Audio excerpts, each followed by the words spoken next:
comeu meu morango do amor? Era seu? É claro que era meu, eu que fiz. Meus parabéns, estava uma delícia. Você é um monstro. Cuidado com as palavras. Eu não posso ter nada nessa casa. Você sempre come seus doces. É, mas só que é diferente. Diferente por quê? Porque uma coisa é uma coisa, outra coisa é outra coisa. Quase nem como doce.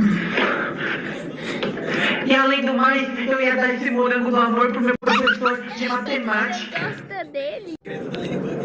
Você odeia. Eu sei, por isso que eu enchi o morango de laxante. Você fez o quê? Você acabou com meus planos. Você tá de castigo.